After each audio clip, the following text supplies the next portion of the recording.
네, 귀한 찬양 감사드립니다. 찬양해 주신 것처럼 이 땅에 온 땅의 교회들이 일어나서 하나님의 역사를 귀하게 감당하고 새로운 부흥의 역사를 경험하며 아름다운 열매로 이 땅을 가득 채워나갈 수 있는 이 땅의 교회들과 또한 우리 김해교회 되기를 주의 이름으로 축원합니다. 역사는 인류 사회의 변천과 흥망의 과정과 그 기록을 의미합니다. 우리도 지금 역사를 살아가고 있죠. 그리고 우리가 살아온 시간들, 또 우리가 살아오기 훨씬 이전부터 있었던 그 시간들 속에서 우리는 역사라고 부르는 것들과 만나게 되는데요. 이 역사에는 그 역사의 흐름을 바꾼 결정적인 변곡점 들이 있습니다. 우리나라를 먼저 예를 들자면 가장 강대했던 고구려가 아니라 신라가 삼국을 통일했던 것, 한국이 일본에게 강제 병합을 당하고 해방을 얻었던 지점, 6.25 전쟁, 1988년 서울 올림픽 등을 한국 역사의 변곡점이라고 할 수 있겠고, 한국 역사는 그런 결정적인 순간을 마주하면서 많은 발전과 그리고 지금의 모습까지 오게 되는 일들을 경험하게 됩니다. 세계적으로 보자면 이런 역사의 변곡점은 농업혁명, 산업혁명, 제4차 산업혁명 등으로 들 수 있겠는데, 이 변곡점을 만나는 순간 이 역사는 소용돌이치고 굉장히 크게 변화가 되어지죠. 교회 역사에도 이런 변곡점이 존재합니다. 특별히 올해 2025년은 한국교회 선교 140주년이 되는 해입니다. 1885년 4월 5일 부활절 아침, 언더우드라는 젊은 청년과 아펜젤러 부부가 재물포항을 통해서 한국에 들어오게 되면서 한국 선교가 시작이 되게 되었고, 그때 한국에 많은 좋은 선교사님들이 오시게 되면서 오늘날 우리가 기억하는, 또 우리가 경험하고 있는 한국교회로 세워진 것이죠. 그래서 한국교회의 최고의 변곡점을 꼽는다면 1885년 4월 5일이라고 할 수 있을 겁니다. 이제 이것을 조금 더 확장을 한다면, 이제 기독교 역사에 있어서도 이런 역사의 변곡점들은 수없이 존재를 했는데요, 그 시작이라고 할 수 있는 사건을 오늘 아침에는 좀 다루어 보려고 합니다. 508년 전에 일어났던 사건인데 우리가 잘 아는 종교개혁입니다. 이 종교개혁이라고 하는 변곡점을 통해서 오늘 우리가 몸담고 있는 개혁교회 라고 하는 것이 탄생을 하게 되죠. 종교개혁은 1517년 10월 31일 젊은 독일의 사제였던 마르틴 루터가 비텐베르크 대학교의 95개조 방방문을 붙이면서 종교개혁이 시작을 하게 됩니다. 루터는 당시 타락했던 중세교회에 대항하여 교회개혁을 주장했고, 그 후에는 들풀처럼 종교개혁이 일어나 온 유럽 땅을 덮었고, 오늘 우리가 개신교 라고 부르는 개혁교회가 이 땅 가운데 세워지게 되었습니다. 오늘은 종교개혁 508주년 기념주일입니다. 그래서 이 종교개혁 508주년 기념주일을 맞아서 루터가 종교개혁을 일으키면서 외쳤던 세 가지 구호인 오직 성경, 오직 은혜, 오직 믿음이라고 한 이 세 가지를 중심으로 오늘 말씀을 좀 나누어 보려고 합니다.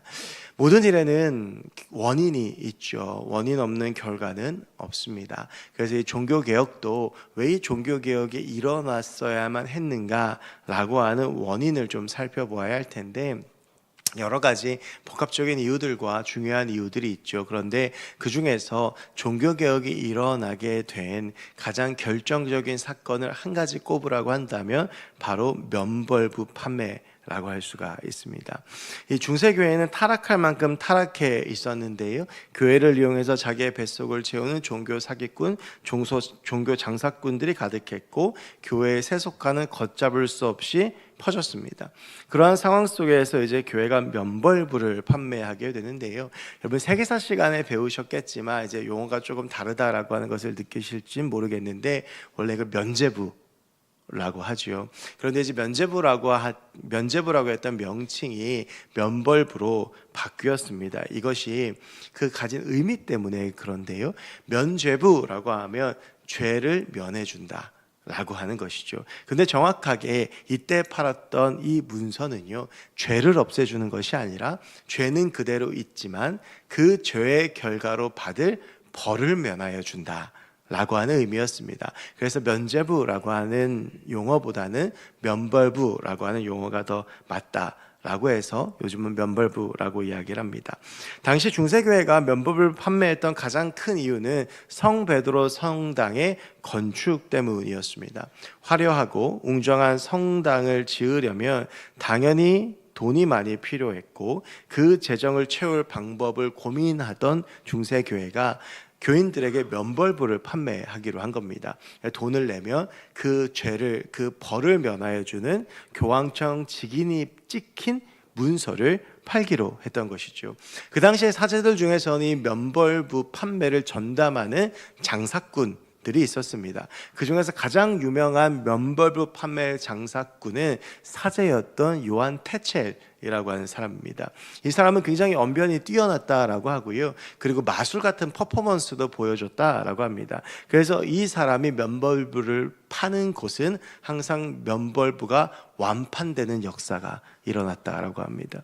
그런데 요한 테첼이 외쳤던 가장 유명한 구절이 있고 이것이 그 당시에 중세교회의 타락이 어느 정도였는지를 보여주는데요. 요한 테첼이 이런 이야기를 합니다. 돈개의 쨍그랑 소리가 나는 순간 연옥에서 고통받던 영혼은 천국으로 간다. 이제 조금 있다가 연옥에 대해서 자세하게 다루겠지만 이 연옥은 천국까지 오게 중간 단계이거든요. 이런 것입니다.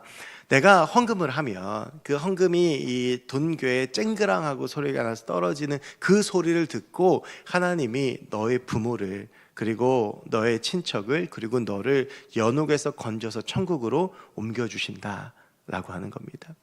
여러분 한번 생각해 보시죠. 내가 어떤 죄를 저질렀든지 간에 돈을 주고 문서를 사면 그 죄가 없어집니다. 그런데 그 죄가 과거의 죄도 없애주고 현재의 죄도 없애주고 미래의 죄도 없애주고 내 죄뿐만이 아니라 내가 내 부모를 이미 죽은 내 부모를 위해서 또 살아있는 내 자녀를 위해서 면벌부를 사면 이미 죽은 사람들은 천국으로 옮겨지고 내 자녀에게 면벌부를 주면 앞으로 살아가면서 어떠한 죄를 짓더라도 벌을 면하여 준다 라고 하는 요술 같은 문서를 판다면 여러분들은 어떻게 하시겠습니까? 여러분 면벌부가요 그 당시에 굉장히 선풍적인 인기를 끌었고 모든 사람들이 줄지어 살 정도였고 나중에는 면벌부를 넘어서 성물까지 판매하기 시작합니다. 예를 들면 이런 겁니다. 이제 이 컵이 제가 강단에서 쓰는 컵이잖아요. 사람들에게 이야기하는 이 컵은 성스러운 컵이다. 사역자가 설교하다가 물을 마셨던 컵이고 늘 교회 강대상에 보관되던 컵이라서 이 컵을 집에다 모셔놓으면 너는 모든 죄로부터 자유로울 수 있다. 이렇게 성물들을 판매를 하는데 돈이 있는 사람들은 보험용으로 성물도 샀다고 합니다. 그래서 어떤 내가 심각한 죄를 저지를 때를 대비해서 나 이런 성물이 있으니까 괜찮아, 나 벌받지 않을 거야 라고 위안을 얻으면서 면벌부를 사고 성물을 샀다라고 이야기를 합니다. 여러분 그런데 한번 잘 생각해 보시죠. 루터가 이제 이런 면벌부 판매 종교개혁 이 중세교회를 보면서 절망하는데요. 제가 방금 말씀드렸던 이 행위가 무속행위와 다를 것이 무엇이 있습니까? 무속행위에서 가장 핵심적인 것이 부적이죠. 여러분 면벌부는 부적이나 다름없습니다. 내가 이걸 지니고 있으면 내가 어떠한 죄를 저지르더라도 벌이 면해진다. 내 후손들, 내 자녀들이 어떤 죄를 저지르더라도 그 문서 내밀고 나 이거 가지고 있는데요 그러면 죄가 없어진다. 그리고 그 면벌부를 가지고 있으면 이미 죽은 사람도 천국에 갈 수 있다. 여러분 이것은 무속행위와 크게 다를 바가 없습니다. 우리는 분명히 알지만 면벌부를 산다고 해서 우리의 죄가 용서받는 것은 아니죠. 우리의 죄를 용서하시는 분은 오직 하나님 한 분뿐이십니다. 여러분 그래서 로마서 8장 1절과 이제 이런 말이 있습니다. 그러므로 이제 그리스도 예수 안에 있는 자에게는 결코 정죄함이 없나니 이는 그리스도 예수 안에 있는 생명의 성령의 법이 죄와 사망의 법에서 너를 해방하였음이라. 여러분, 그래서 우리가 면벌부 판매라고 하는 것은 비성경적이다라고 하는 것을 알 수가 있습니다. 제가 방금 전 면벌부에 대해서 쭉 말씀을 드렸지만 들으면서도 이거는 아닌데, 이건 잘못됐는데, 이거는 비성경적인데 라고 하는 생각이 드시죠. 여러분, 그런데 그 당시에 사람들은 그런 생각을 하지를 못했습니다. 이 면벌부를 사는 것이 비성경적인 것인지, 이것이 옳은 건지 그른 건지 판가름을 하지를 못했는데요. 그 이유는 그 당시에 모든 성경을 라틴어로 되어 있었습니다. 그리고 모든 설교는 사제들이 라틴어로 했습니다. 여러분, 제가 이제 신학교를 가면 신학교에서 반드시 배워야 되는 고전 언어가 세 가지가 있습니다. 히브리어, 헬라어, 라틴어입니다. 익숙하지 않은 언어지요. 여러분, 라틴어는요, 그 당시에도 배운 사람들의 언어였고, 라틴어를 전문적으로 배운 사제들만이 라틴어를 자유자재로 구사하고 라틴어를 볼 수가 있었습니다. 대다수의 사람들은 라틴어 성경을 보지도 못했고 라틴어 설교를 듣지도 못했습니다. 그러니 이것이 비성경적인 것인지 성경적인 것인지 구분조차가 되지 않는 것입니다. 하나님의 말씀을 알지 못하니까, 성경을 볼 수 없고 말씀을 들을 수 없으니까 무지한 것이죠. 성경 목구절만 알면 이 면벌부 판매가 잘못된 것이라는 것을 생각할 수 있음에도 성경을 모르기 때문에 내가 죄를 용서받는 건 이 문서를 사야지 용서받는구나 라고 생각했다라고 하는 것입니다. 이러한 현실 가운데에서 루터는 중세교회 여러 가지 타락들을 기록한 95개조 방법문을 써붙인 다음에 오직 말씀이라고 하는 구호를 외칩니다. 오늘 설교의 제목이 아드 폰테스라고 하는 라틴어인데요, 이 아드 폰테스라고 하는 라틴어는 원천으로 돌아가다라고 하는 뜻입니다. 이 역시도 루터가 외쳤던 종교개혁을 가장 대표하는 표어로, 우리가 우리의 신앙의 본질, 우리의 신앙의 원천으로 돌아가야 된다라고 하는 것입니다. 여러분, 우리 신앙인들이 돌아가야 되는 가장 중요한 원천, 가장 중요한 본질은요, 하나님의 말씀입니다. 우리가 건강한 신앙생활을 하는 데 있어서 제일 중요한 것 중에 하나는 하나님의 말씀입니다. 여러분, 우리가 이제 이단이란 말도 쓰고 사입이란 말도 쓰죠. 혹시 이단하고 사입의 차이가 뭔지 아십니까? 이 사입이는요, 가짜라는 뜻입니다. 예를 들면 10월 31일 날 휴거가 일어난다, 세상에 종말이 온다, 이런 건 사입이죠. 여러분, 근데 이단은 사입이하고는 다릅니다. 이단은 다를 이자의 끝 단자를 한문으로 쓰는데 끝이 다르다라고 하는 겁니다. 그래서 이단이 가지고 있는 경전, 그들의 메인 텍스트 역시 성경입니다. 그래서 이단의 가르침을 잘 들어보면 구분이 안 가는 것이 많아요. 이게 맞는 것도 같고 아닌 것도 같아요. 그런데 여러분, 이단은요 굉장히 명쾌합니다. 왜냐하면 우리가 해석의 여지를 남겨줘야 되는 부분도 그들은 자의적으로 해석을 하기 때문에 이단의 이야기 들으면 굉장히 명쾌하고 거기에 마음이 끌리지요. 그래서 이단에 가서 성경 구분하면서 막 알아가다 보면 그 끝에 가서 그들이 뭘 얘기하는지 그제서야 알게 되는데 이미 그때에는 빠져나올 수가 없게 되죠. 여러분, 이단은요 비슷해 보이는데 아닌 거예요. 그렇다면 여러분, 이단을 판가름할 수 있는 가장 중요한 것은 무엇이냐 하면 우리가 하나님의 말씀을 아는 것입니다. 알아야 잘못된 건지 맞는 것인지를 판가름할 수가 있는 것이죠. 여러분, 그래서 하나님의 말씀은 우리가 건강한 신앙생활을 하는 데 있어서 매우 중요합니다. 말씀이 우리의 기준이 되고, 그 말씀을 붙잡고 살아갈 때에 우리는 하나님이 원하시는 것이 무엇인지를 말씀 가운데 발견할 수 있기 때문입니다. 여러분, 그래서 루터가 종교개혁을 하면서 뭘 했나? 뭘 종교개혁이냐? 라고 물으신다면, 루터가 했던 종교개혁의 핵심은요, 그 당시에 라틴어로 되어져 있었던 성경을 독일어로 번역하는 겁니다. 그게 뭐 그렇게 어려운 일이라고 생각하실지 모르겠지만, 여러분, 루터 전에도 종교개혁을 일으켰던 위클리프나 야누스 같은 사람이 있습니다. 이제 위클리프가 선생님이고 야누스가 그의 제자인데요, 이들이 했던 일이 무엇이냐면 성경 번역이었어요. 여러분, 야누스가요 성경 번역을 하다가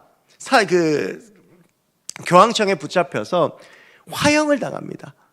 성경을 번역했다는 이유로 불태워 죽임을 당했고, 그의 선생이었던 위클리프는 이미 매장이 됐는데, 우리가 이제 옛날에 사귀는 부관참시라고 있죠. 그 시신을 꺼내서 다시 그 시신을 화형하는 일을 했습니다.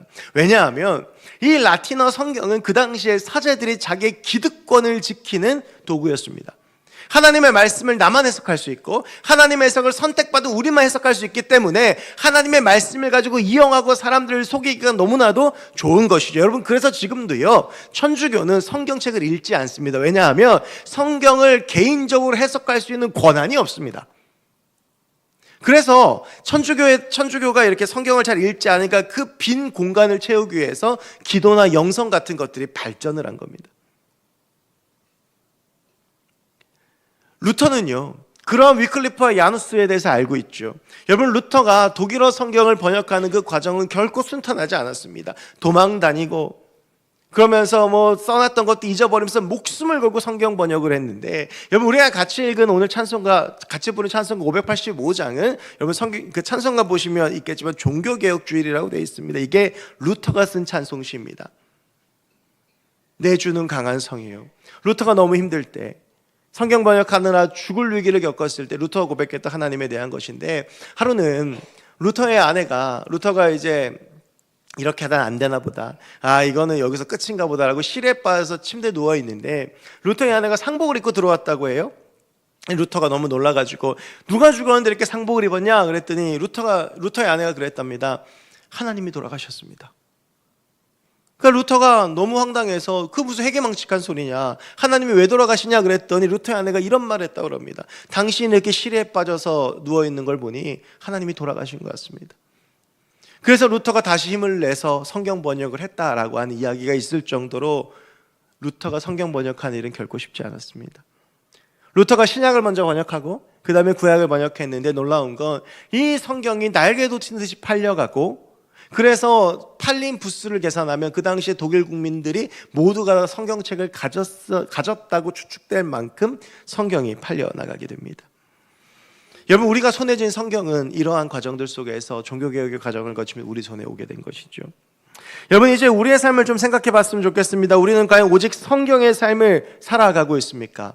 우리의 삶의 기준이 철저하게 성경이고 우리가 하나님의 말씀을 사랑하고 그 말씀을 붙잡고 살고 그 말씀을 잘 알고 있습니까?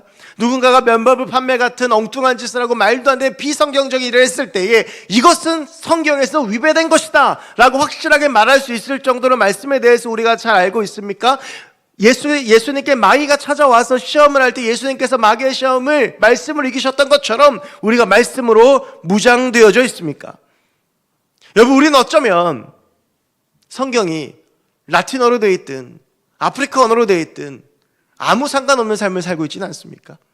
읽지 않으니까 어떤 언어로 되든지 상관없는 것이죠.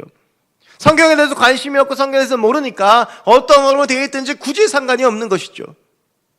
여러분, 우리는 우리의 신앙의 본질로 돌아가야 되는데 그 신앙의 본질은 결국 하나님의 말씀입니다. 우리가 하나님의 말씀 앞에 서 있고 그 하나님의 말씀이 내 안에 굳건하게 서 있을 때에 우리는 세상을 이길 힘도 얻을 수 있고 올바로 신앙생활을 할 수 있는 힘도 얻을 수 있고 우리는 올바로 하나님 앞에서 살아갈 수 있게 되는 것이죠. 하나님의 말씀이 우리의 삶 가운데 사라지면 그 말씀을 대신해 세상의 기준이 주인 노릇을 합니다. 하나님의 말씀의 기준을 삼고 그 말씀이 내 안의 기준이 되어서 그 말씀 붙잡고 살아가야 되는데 우리가 하나님의 말씀을 모르고 하나님의 말씀을 붙잡지 않고 하나님의 말씀에 관심이 없으면 내 기준은 사람의 말과 세상의 기준이 될 수밖에 없는 것이죠. 여러분, 종교개혁의 가장 기본은요, 말씀으로 돌아가는 겁니다. 내게 주신 하나님의 말씀을 깨닫고 그 말씀을 읽고 묵상하고 오늘 내게 조명해 주시는 하나님의 말씀에 나를 비추어 그 하나님의 말씀 가운데 나를 세우는 것이 바로 종교개혁인 겁니다. 여러분, 우리가 하나님의 말씀으로 돌아가기를 소원합니다. 우리가 하나님의 말씀을 붙잡고 그 하나님의 말씀 가운데 서고 우리가 그 하나님의 말씀을 기준으로 삼고 하나님의 말씀 붙잡고 살아갈 때 우리의 삶의 신앙생활이 건강해지고 우리가 오늘 이 시대 가운데 하나님께서 우리에게 주시는 그 사명들을 감당할 수 있게 될 줄로 믿습니다. 여러분, 다음으로는 오직 은혜입니다. 제게 많은 분들이 카톨릭과 개신교의 차이에 대해서 물어들 보십니다. 여러 차이들이 있죠. 그런데 이 카톨릭과 개신교의 가장 큰 차이 중에 교리의 차이 중에 하나는 연옥의 존재일 겁니다. 우리에겐 익숙하지 않은 개념인데요, 연옥은요, 천국과 지옥의 중간 단계입니다. 이 카톨릭 교리에 보면 연옥에 대해서 이렇게 설명을 해요. 연옥은 사람이 하나님의 사랑으로 죽어 영원한 구원을 보장받기는 하였지만 하늘의 기쁨으로 들어가는데 필요한 정화를 거쳐야 하는 상태이다. 여러분, 그러니까 이 연옥은 어떤 사람들이 가는 거냐 하면 애매한 사람들이 가는 겁니다. 이건 확실하게 이건 지옥 갈 인간이면 지옥, 확실히 천국 갈 사람은 천국인데 애매한 사람 있죠. 천국과 지옥의 반반씩 다리를 걸치고 있는 사람들. 그런 사람들이 연옥에 머물면서 정화를 입어서 정화가 되면 어디를 가냐 하면 천국을 가는 거예요. 여러분, 그래서 아까 그 요한테첼의 말이 그 말입니다. 돈개의 쨍그랑 소리가 나는 순간 연옥에 있는 너희 부모님의 영혼이 천국에 간다. 정화가 된다라고 하는 거죠. 여러분, 그래서 지금도 천주교는 죽은 사람을 위해서 기도합니다. 죽은 내 부모를 위해서 기도해요. 지금 연옥에 있는지 천국에 있는지 모르거든요. 연옥에서도 지금 어느 천국에서 멀리 있는데 앉아 있는지 가까이 모르니까 죽은 사람을 위해서도 지금 천주교가 기도하는 이유가 그것이죠. 여러분, 그런데요, 이 연옥교리가 가지고 있는 치명적인 문제는 이 연옥이라고 하는 것은 하나님의 은혜를 정면으로 거부하고 있다라고 하는 겁니다. 여러분, 우리가 천국을요 자격이 있어서 가는 것이 아닙니다. 갈만해서 가는 것이 아닙니다. 애매하지만, 때로는 자격이 없지만 하나님께서 은혜로 우리의 영혼을 받아주셨기 때문에 우리가 완벽하게 천국에 어울리는 사람이 되지 않더라도 하나님께서 받아주시는 것이 은혜인 것이죠. 죽은 사람을 위해서 우리가 기도하거나 우리의 삶이 좀 모자라서 죽은 후에도 정화 과정을 거쳐야 하는 것이 아니라 우리의 한계와 부족함과 연약함을 아시는 하나님께서 우리를 은혜로 덮어주시고 우리 가운데 구원을 허락해 주시는 것이 하나님의 은혜이고, 그렇게 구원은 우리 가운데 임한다라고 하는 것이죠. 자격이 있어서 사랑받는 것이 아니라 우리가 자격이 없음에도 하나님이 우리를 사랑하신다는 것은 성경에서 하나님께서 끊임없이 우리 가운데 주셨던 말씀입니다. 여러분, 이러한 은혜의 본질을 잘 표현하고 있는 예수님의 비유가 마태복음 18장에 나오는 1만 달란트 빚진 자의 비유입니다.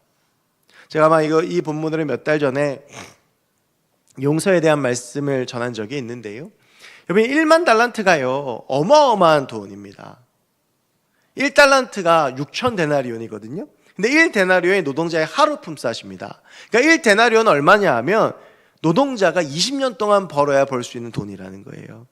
근데 그게 1만 달란트면 이 1달란트를 그냥 요즘 우리 일당으로 10만 원 정도로 계산을 하면 1만 달란트 그러면 대충 환산하면 6조 정도 됩니다. 한 개인이 6조를 어떻게 빌립니까? 그리고 이 빌린 걸 어떻게 또 갚습니까? 이 비유인데요. 그렇다면 이 1만 달란트가 의미하는 것이 무엇이냐를 봐야죠. 여러분, 1만 달란트는요 한 개인에게 내가 도저히 갚을 수 없는, 감당할 수 없는 빚인 것처럼 이 1만 달란트는 우리의 힘으로는 도저히 감당할 수 없는 우리의 죄를 이야기하는 겁니다. 그런데 1만 달란트 빚진 사람이 1만 달란트를 갚지를 못해요. 그래서 그 왕 앞에 엎드려서 자기에게 돈 빌려준 사람한테 나 도저히 못 갚겠습니다. 이 왕이 처음엔 그러죠. 너 가족도 팔고 다 팔아서 최대한 갚아라. 근데 이 사람이 고개를 숙이고 나 도저히 못 갚습니다. 그랬더니 왕이 뭐라고 그럽니까? 그 말 듣더니 딱 해서 그래, 너 그 빚 탕감해 줄게. 이해가 됩니까, 여러분? 이게 한두 푼도 아니고 1만 달란트 6조 원을 빌려줬는데 이 사람이 그 앞에서 나 못 갚겠다라고 울며불며 사정하니까 이 왕이 그 빚을 탕감을 해준 거예요. 너 안 갚아도 돼. 여러분, 이게 은혜인 거예요. 그 중에서 뭐 너 한 몇 달란트만 갚아라 그래, 너 성이라도 뭐, 이게 아니라 도저히 이 사람의 이 빚을 탕감받을 수 없는데 그 사람이 있을 때에 그 왕이 그냥 그 사람을 보면서 품어주면서 너 그거 다 탕감해줄게, 너 이제 괜찮아라고 말하는 게 은혜라고 하는 거죠. 여러분, 우리가 부족하죠. 우리가 연약하죠. 애매모호하죠. 여러분, 그런데요, 그런 우리를 우리 주님께서 사랑하시는 겁니다. 하나님께서 그런 우리를 사랑해서 예수 그리스도를 이 땅 가운데 보내오셔서 그 예수 그리스도가 십자가를 지고 돌아가신 것이 우리 가운데 하나님께서 베풀어 주신 일방적인 은혜라고 하는 겁니다. 여러분, 우리는요 은혜로 사는 사람들입니다. 내 힘으로 사는 게 아니에요. 내 능력으로 사는 게 아니에요. 내 잘남으로 사는 게 아닙니다. 내가 자격이 있어서 이렇게 살고 있는 게 아닙니다. 내가 자격 없고 부족한 걸 알지만 우리 주님께서 말씀하시는 거예요. 그래, 그래도 괜찮아. 너 그만큼 감당할 수 없는 죄를 지고 감당할 수 없는 무게를 지고 살아가니 그래도 괜찮아. 여러분, 그런 우리가 이 은혜를 잃어버린다면 매우 심각한 문제죠. 우리는 그래서 늘 하나님의 은혜를 기억하며 살아야 합니다. 내가 하나님의 은혜로 구원받은 존재임을, 나는 자격이 없고 나는 부족하고 나는 모자라지만 그런데 그런 나도 우리 주님께서 받아주셨음을. 여러분, 그 은혜 의식을 가지고 살아가면 삶이 달라지죠. 여러분, 1만 달란트 빚진 자의 이야기가 이걸로 스스로 안 끝나죠. 1만 달란트 빚진 사람이 집에 돌아가다가 자기한테 100데나리온 빚진 사람을 만납니다. 100데나리온이 얼마냐 하면 아까 그 계산법대로 환산하면 1000만 원입니다. 1만 달란트 정도 빚졌으면 그것 좀 용서해 주면 될 것 같은데 돈을 갚으라고 막 닥달하는데 돈을 못 갚으니까 멱살 잡고 흔들다가 감옥에 가둬버리죠. 여러분, 이 사람이 이렇게 됐던 이유가 뭡니까? 내가 지금 받은 은혜를 잊어버린 거예요. 은혜를 잃어버리니까 강팍해지죠. 그랬더니 어떻게 됩니까? 그 왕이 불러서 은혜를 회수하죠. 여러분, 우리가요, 은혜를 기억하고 은혜를 붙잡고 살지 않으면 우리의 삶 가운데 은혜를 잊어버립니다. 은혜 잃어버리는 삶에는 한숨과 아픔과 강박함과 괴로움과 어려움이 있죠. 여러분, 기억해야 됩니다. 우리는 하나님의 은혜로 사는 사람들입니다. 내 힘과 내 능력으로 사는 것이 아닙니다. 그걸로 구원받을 수 있는 게 아니에요. 오직 하나님의 은혜로 우리는 생명 얻었고, 하나님의 은혜로 우리는 살았고, 하나님의 은혜로 오늘도 우리는 숨 쉴 수 있고, 하나님의 은혜로 우리는 구원받은 주의 백성이 된 겁니다. 우리가 그 하나님의 은혜를 잊지 않았으면 좋겠습니다. 여러분, 마지막 세 번째는 오직 믿음으로입니다. 여러분, 이 오직 믿음으로의 이 믿음은요, 우리에게 일방적으로 베풀어 주신 하나님의 은혜에 대한 인간의 답이라고 할 수 있습니다. 오늘 본문이 이렇게 되어져 있습니다. 복음에는 하나님의 의가 나타나서 믿음으로 믿음에 이르게 하나니 기록된 바 오직 의인은 믿음으로 말미암아 살리라 함과 같으니라. 여러분, 이 로마서 1장 17절, 하박국 2장 4절에서 온 말씀인데, 이 말씀은 사실 기독교의 핵심이라고 할 수 있는데요, 가장 기독교 핵심 교리인 이신칭의에 대한 이야기입니다. 여러분, 이신칭의는 무슨 말이냐 하면 믿음으로 의롭다 하심을 받았다라고 하는 건데, 이 전제는 무엇이냐 하면 우리는 의롭다 칭함을 받을 수 없는 존재라고 하는 게 전제예요.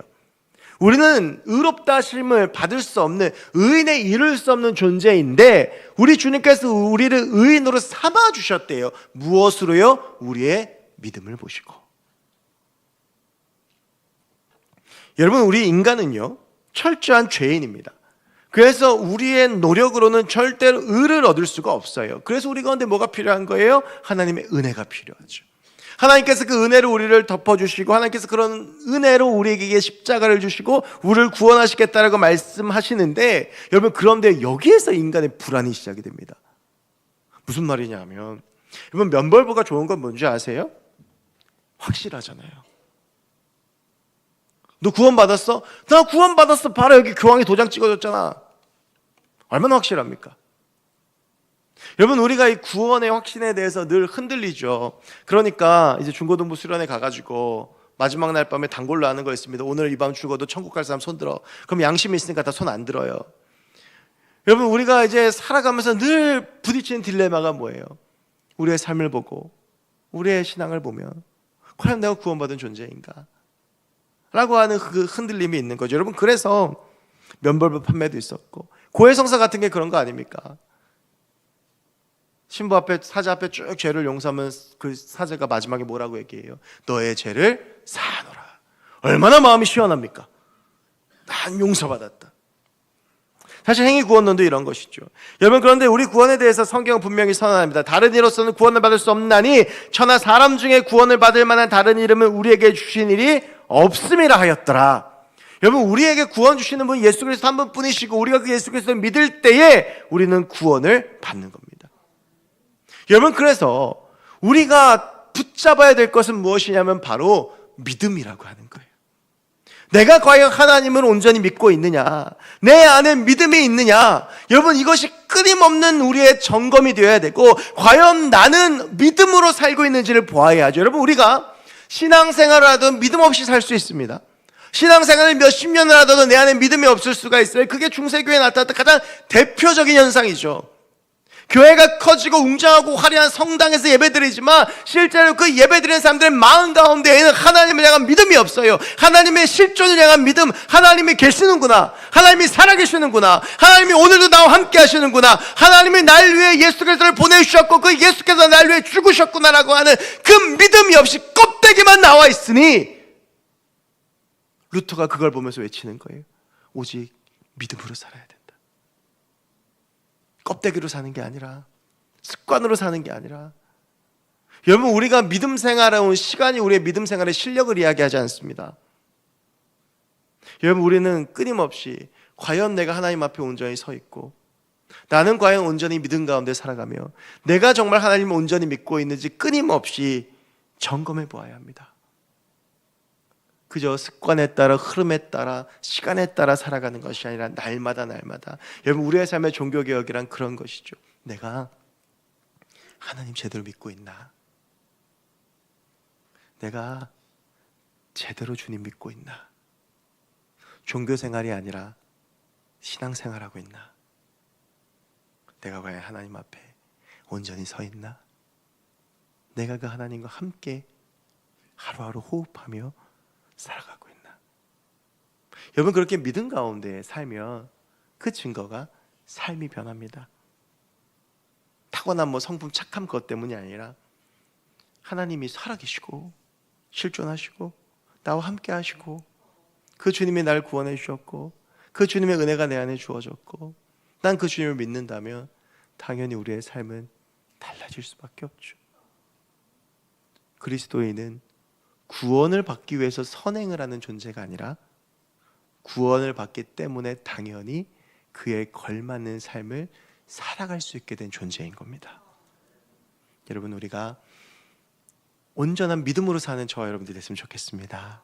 종교생활이 아니라 습관에 젖어서 살아가는 게 아니라 믿는다고 착각하고 있는 게 아니라 늘 하나님 앞에서 내 신앙을 점검하고 내 믿음을 온전히 주 앞에 세우고 주님의 은혜를 고백하고 주님 앞에 믿음으로 살아갈 때 우리의 삶에 새로운 종교개혁이 일어나고 내가 그렇게 주님 앞에 온전히 설 때 내가 온전히 주님 앞에 서고 그런 자들이 모인 우리 교회가 그렇게 주님 앞에 온전히 서고 우리 교회를 통해서 이 사회와 이 땅과 세계 열방이 변하는 귀하고 복된 역사가 일어나게 될 줄로 믿습니다. 우리가 그 믿음 가지고 주 앞에 서는 귀한 주의 백성들 되길 주님을 간절히 소망합니다. 기도하겠습니다. 하나님 감사합니다.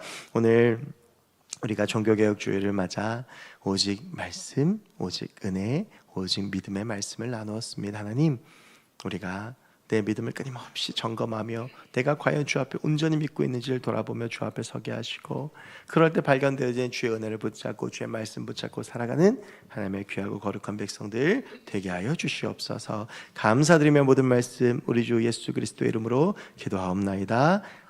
아멘. 우리 이 시간은 나에게 한량없는 은혜를 베풀어 주시고 내가 정말 갚을 길 없는 은혜를 베풀어 주신 그 주님의 은혜를 기억하며 믿음으로 그 주님을 함께 고백하는 시간이 됐으면 좋겠습니다. 우리 나를 지으시니까 하나님 같이 믿음으로 함께 고백합니다.